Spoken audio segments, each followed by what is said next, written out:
La France se trouve à un tournant météorologique. Les prochains jours vont apporter pluie, vent soutenu et une douceur remarquable pour un mois de janvier. Mais ce qui se profile pour la semaine prochaine pourrait changer radicalement la donne. Certains modèles suggèrent un refroidissement significatif, avec même la possibilité d'une vague de froid en fin de mois.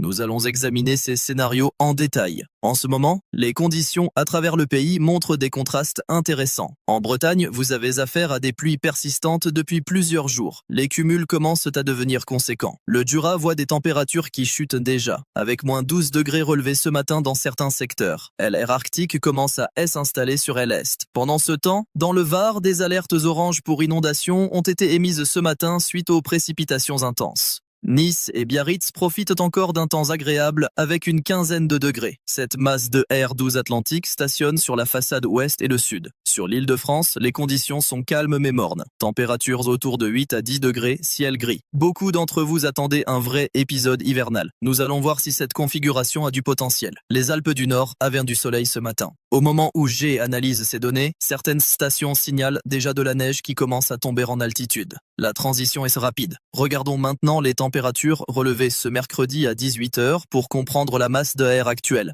Nord-Pas-de-Calais affiche 8 à 9 degrés. En Picardie, 9 à 10, vers les Ardennes, 7 degrés. La Normandie voit de 9 à 12 degrés selon les secteurs. En Bretagne, 8 à 12. L'Île-de-France se situe entre 10 et 12, l'Alsace enregistre 7 à 10 degrés, la Lorraine 9 à 10. La Bourgogne-Franche-Comté affiche 8 à 11 degrés. Ces valeurs sont au-dessus des normales saisonnières de 2 à 4 degrés pour cette période de janvier. Sur les Pays de la Loire, 10 à 12 degrés. Centre-Val de Loire, 10 à 12 également. Poitou-Charentes et Limousin, 10 à 12. Le Massif central voit 6 à 12 selon l'altitude. L'Aquitaine enregistre 10 à 13. En Occitanie, 9 à 12. Auvergne-Rhône-Alpes affiche 2 à 12 degrés selon que on soit en montagne ou en vallée. L'arc méditerranéen bénéficie de 9 à 13 degrés. Et la Corse, 8 à 13. Ces températures reflètent une douceur marquée. Sur la moitié nord, nous sommes 3 à 5 degrés au-dessus des normales. Sur le sud, 2 à 4 degrés au-dessus. Cette situation explique par un flux de sud-ouest qui amène de l'air océanique doux. Mais attention, cette configuration va évoluer. Examinons maintenant l'évolution des centres de action.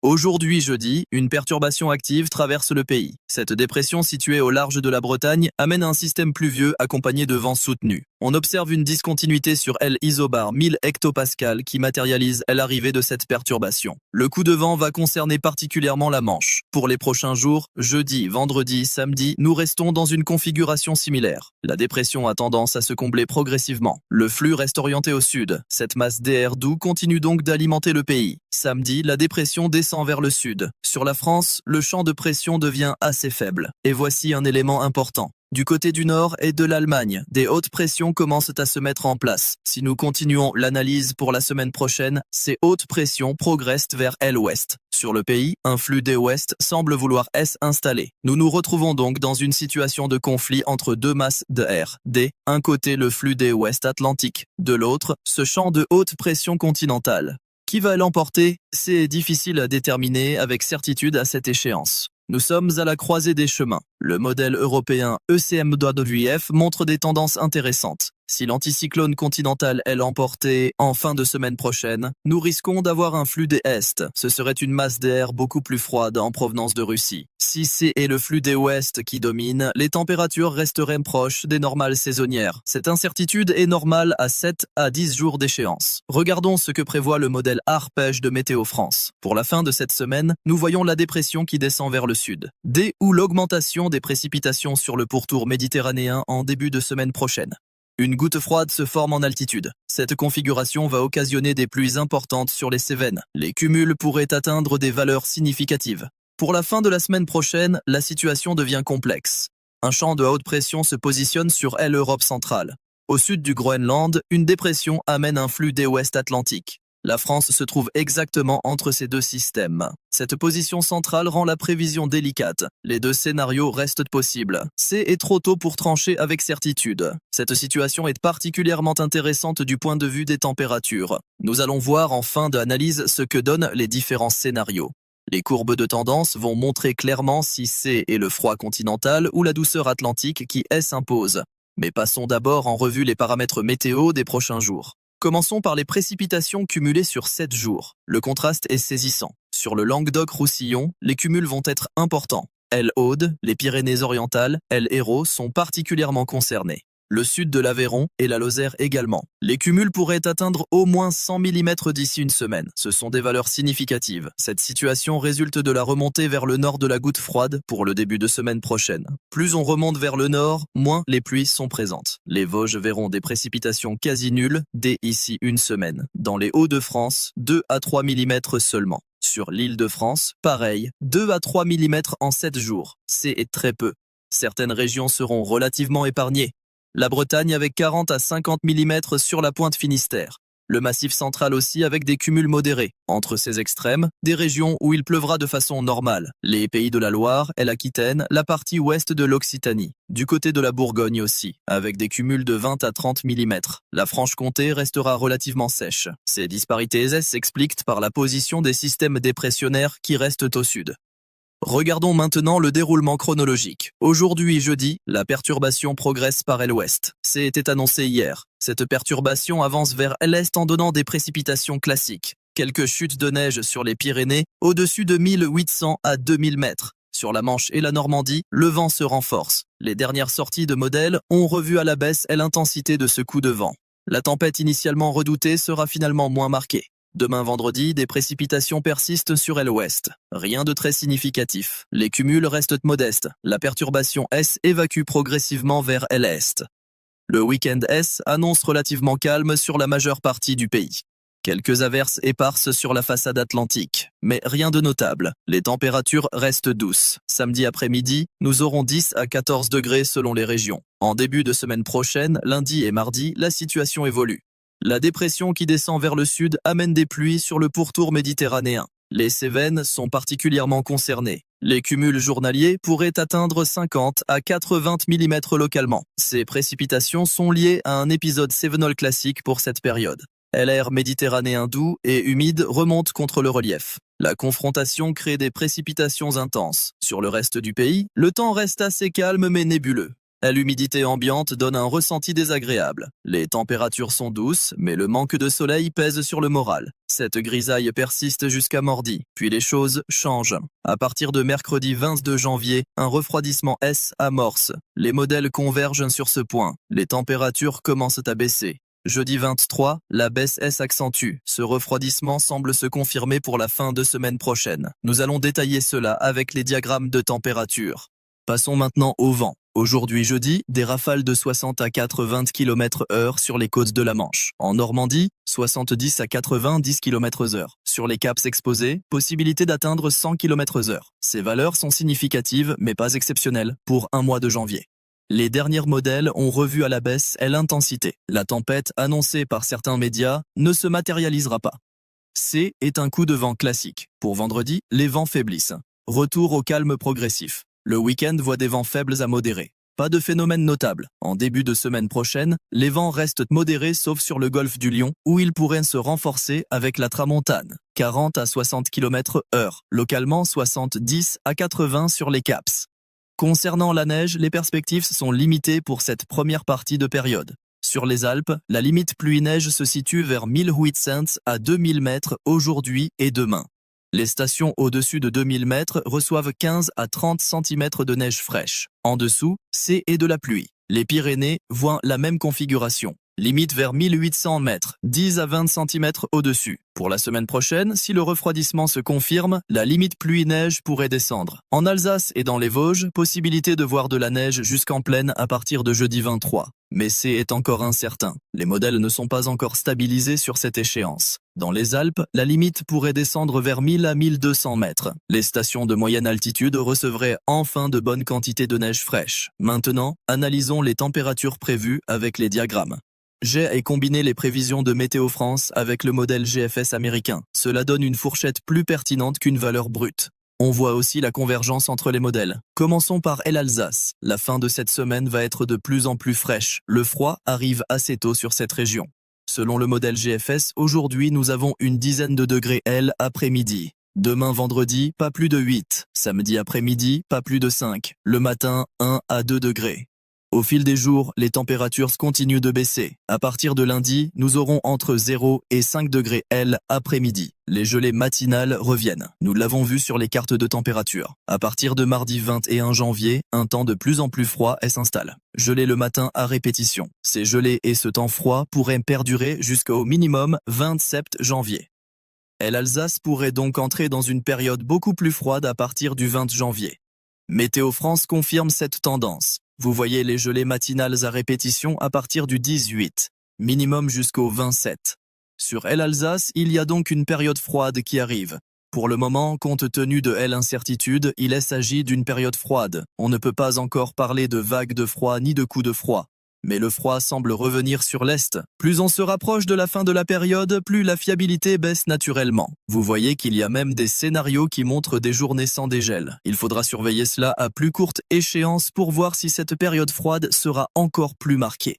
Du côté de l'Île-de-France, il y a aussi cette tendance au rafraîchissement. C'est confirmé.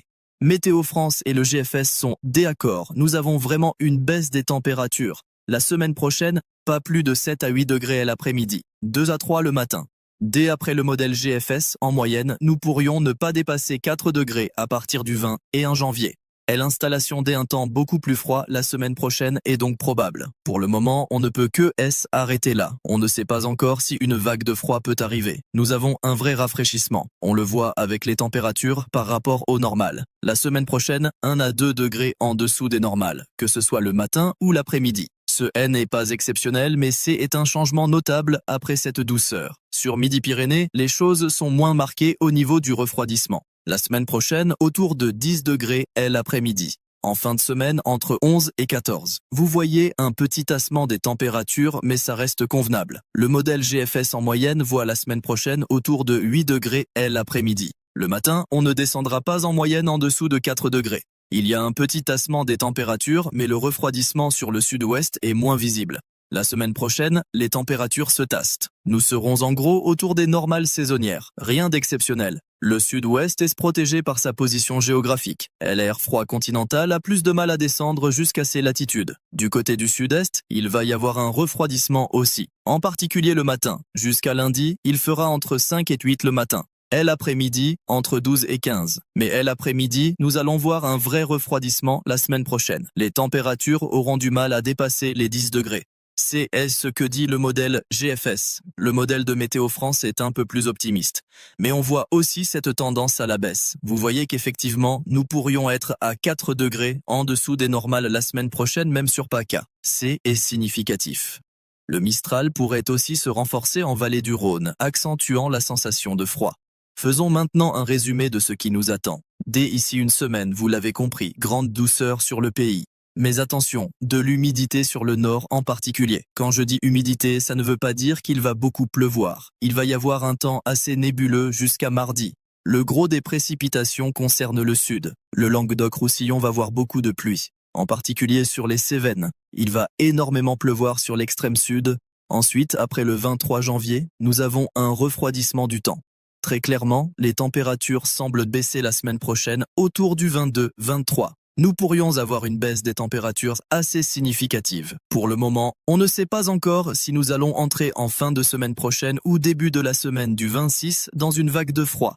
Mais des signaux révélateurs d'une possible vague de froid semblent s'installer. Pourquoi? Dès abord par la position des centres d'action. Nous avons vu que des hautes pressions se mettent en place du côté de la Russie. Cela pourrait nous amener un flux d'Est continental. C'est le premier élément. Le deuxième, nous voyons qu'au niveau des masses d'air, c'est la masse d'air venant de la Russie, venant du continent de l'Est, qui semble l'emporter en fin de semaine prochaine. Il va falloir être très attentif à ce qui va se passer au fil des jours à partir de jeudi de la semaine prochaine. Dès ici là, nous restons dans la douceur. Pas grand-chose à signaler. Mais il faudra surveiller jour après jour ce qui se passe à partir du 23 et pour la semaine du 26. Voir si ces signes de froid se maintiennent dans les prochaines sorties de modèles. Je veux préciser quelque chose en conclusion. Cela fait un moment que nous évoquons un retour du froid au mois de janvier. Nous en avons déjà parlé dans des bulletins précédents. Ce froid semble se faire attendre. Alors pourquoi reste-t-il en probabilité possible? Parce qu'il y a une énorme réserve d'air froid sur la Russie. Après, ce qui joue, c'est la position des centres d'action. En fonction de la position de l'anticyclone et des dépressions, l'air froid est guidé vers le pays ou bloqué à l'est.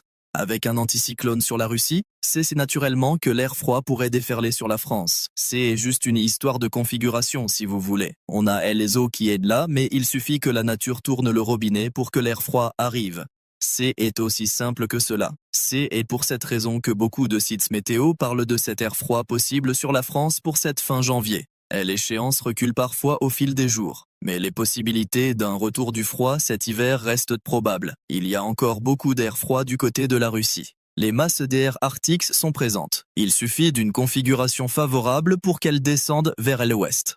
Maintenant, soyons clairs sur les niveaux de confiance. Pour les prochains jours jusqu'à dimanche, la confiance est élevée. Les modèles convergent. Douceur, quelques pluies, pas de phénomène marquant. Pour lundi et mardi, confiance moyenne à bonne. Les pluies sur le sud sont bien prévues. Pour la fin de semaine prochaine, à partir du 23, la confiance baisse. Nous sommes à la limite de prévisibilité fiable. Les tendances sont là, mais les détails peuvent encore changer. Pour la semaine du 26 janvier, nous sommes dans les tendances générales. On peut parler de scénarios possibles, mais pas de prévisions fermes. C'est normal à cette échéance. Les modèles peuvent encore évoluer significativement. C'est pour cela que je vous invite à suivre les prochains bulletins. Nous affinerons au fil des jours. Quelques conseils pratiques maintenant. Pour cette fin de semaine, rien de particulier à signaler. Profitez de la douceur si vous avez des activités extérieures à faire. En début de semaine prochaine, si vous êtes dans le sud, particulièrement dans les départements Cévenol, surveillez les alertes de Météo France. Les cumuls de pluie peuvent occasionner des débordements de cours d'eau. Pour ceux qui attendent la neige en montagne, patience. Si le refroidissement se confirme, les stations de moyenne altitude pourraient enfin voir arriver de bonnes quantités de neige fraîche en fin de semaine prochaine. Les stations d'altitude continuent à recevoir de la neige ces jours-ci. Au-dessus de 2000 mètres, les conditions sont bonnes. Pour la semaine prochaine, si vous êtes dans l'Est, préparez-vous à un retour du froid. Sortez les vêtements chauds, le refroidissement semble se confirmer. Pour ceux en Île-de-France, même chose. Après cette douceur, le contraste sera marqué. Les températures pourraient chuter de 10 degrés en quelques jours. Ce genre de transition rapide peut être éprouvant pour l'organisme. Les personnes âgées doivent être particulièrement vigilantes lors de ces changements brusques.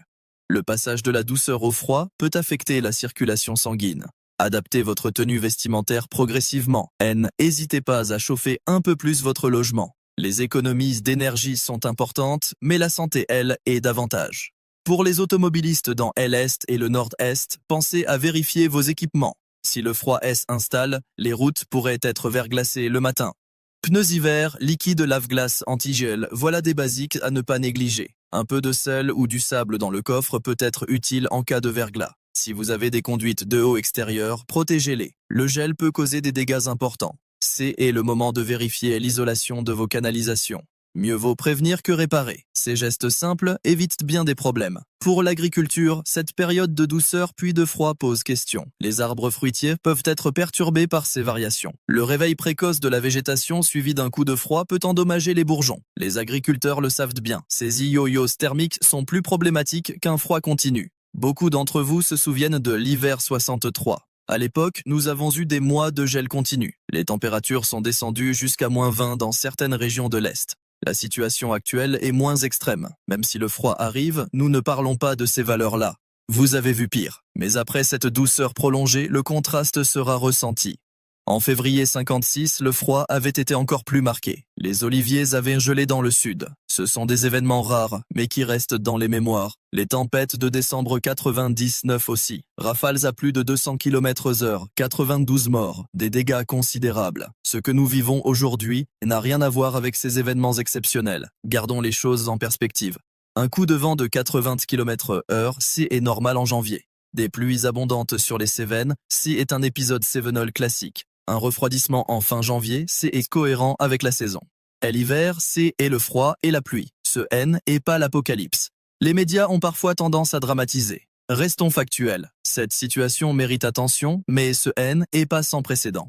Si la vague de froid se confirme, nous serons prévenus plusieurs jours à l'avance. Vous aurez le temps de vous préparer. Les services de Météo France émettront les vigilances nécessaires. Consultez régulièrement les bulletins. Suivez les alertes. C'est la meilleure façon de rester informé. Pour ceux dans les Alpes qui déneigent déjà, ne le faites pas qu'une seule fois aujourd'hui si la neige continue. Vous devrez le refaire plusieurs fois. Ou mieux encore, attendez que les chutes se calment. Inutile de épuiser à déneiger alors que ça continue de tomber. C'est du bon sens, mais ça vaut la peine de le rappeler.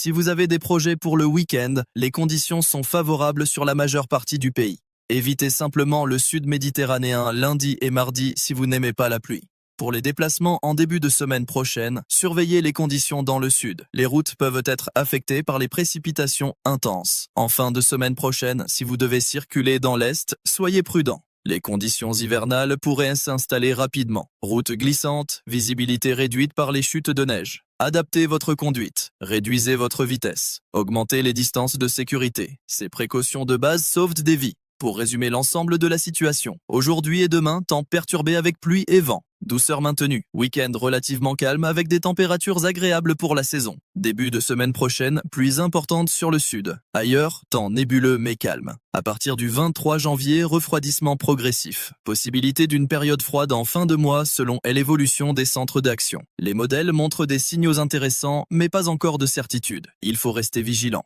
Les prochaines sorties de modèles nous en diront plus. C'est une situation dynamique. Les choses peuvent encore évoluer. C'est pour cela que les bulletins quotidiens sont importants. Ils vous donnent les dernières actualisations. Météo France fera le point régulièrement. Les services de prévision surveillent la situation de près. Si une vague de froid se confirme, les vigilances seront émises en temps utile. Vous serez prévenus. Les systèmes d'alertes fonctionnent bien en France. Faites-leur confiance. En attendant, pas de panique. Profitez de la douceur actuelle. Préparez-vous tranquillement à un éventuel refroidissement. Vérifiez vos équipements. Assurez-vous d'avoir de quoi vous chauffer correctement. C'est du bon sens. Et l'hiver n'est pas terminé. Janvier et février sont statistiquement les mois les plus froides de l'année. Un retour du froid est normal. Voilà pour ce bulletin de tendance à long terme. Nous avons fait le tour de la situation. Les éléments clés sont là. Douceur cette semaine. Pluie sur le sud en début de semaine prochaine. Refroidissement probable en fin de semaine prochaine. Possibilité de période froide en fin de mois. Tout cela avec les nuances nécessaires selon les échéances. Je vous invite à suivre les prochains bulletins pour les actualisations. La météo évolue. Les modèles S affinent au fil des jours. Ce qui semble probable aujourd'hui peut changer demain. C'est la nature de la prévision météorologique. Nous faisons de notre mieux avec les données disponibles. Les modèles sont de plus en plus performants, mais la limite de prévisibilité existe toujours. Merci de votre attention. Restez informés. Soyez prudents. Adaptez-vous aux conditions et surtout, gardez les choses en perspective. La météo fait partie de nos vies. Nous devons composer avec elle, pas la subir dans la panique, justesse adapter intelligemment. Passez une excellente journée. Prenez soin de vous et de vos proches. À très bientôt pour de nouvelles